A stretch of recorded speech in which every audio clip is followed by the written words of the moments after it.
I call Usawa. Tēnā koe, Mr. Chair.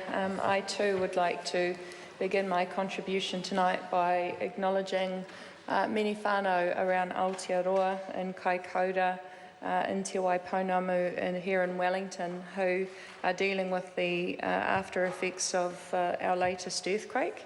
And I hope that people out there know that we all stand in solidarity at this time. And I particularly want to acknowledge the leadership of Kaitahu, the Kaikoura Runaka and Takahanga Marae for opening their doors and showing, I think, the true spirit of whanaungatanga. So it is my pleasure to speak in this committee stage of the Substance Addiction Compulsory Assessment and Treatment Bill. I do that as a member of this House who's incredibly interested in issues to do with ethics. And I particularly would like to ask the Minister some questions about the principles of ethics. And those two principles are informed consent and do no harm. Because underlying this piece of legislation, and certainly in Section 7 of the bill, is that the state has the right to intervene in someone's life, and for those who, and I'll read out Section 7, who have a severe substance addiction, there is an underlying assumption that they don't have the capacity to make informed decisions about what is the most appropriate treatment for them. And so under this piece of legislation, upon application of somebody who's over the age of 18, we as a society can compulsorily treat that person, which means we can detain them in a facility that they haven't given consent to being detained in. And I think that the fundamental ethical principle of informed consent, complemented by the do no harm, does actually deserve the scrutiny of the House. So I would very much appreciate the Minister's justification for that ethical principle being compromised. But in highlighting that, I also want to note Section 57 of the bill, which is titled Right to Legal Advice.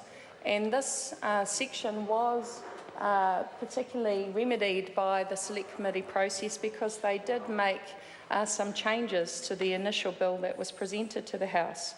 So the assumption under this particular section is that every patient is entitled to request a lawyer to advise them, his or her, on their status and their rights as a patient, and that the lawyer, if they agree to act on behalf of the individual, is permitted access to the patient's records, files, everything that pertains to that person being, under this piece of legislation, treated in a facility that they haven't consented to.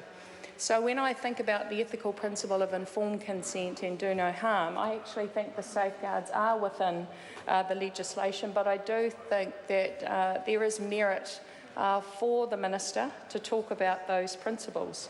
Because underlying this piece of legislation, I think, is some very sound principles that unfortunately we have people in our society who become so addicted that actually that addiction means that they don't have the capacity to make appropriate decisions, to look after themselves and their families. And I'm particularly interested in families where people in this situation have dependent children, for example.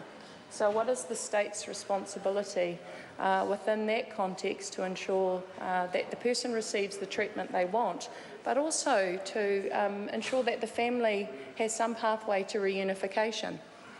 Because unfortunately, I think people who have addictive tendencies, some people are now saying more and more that it's hereditary. We're all born with it.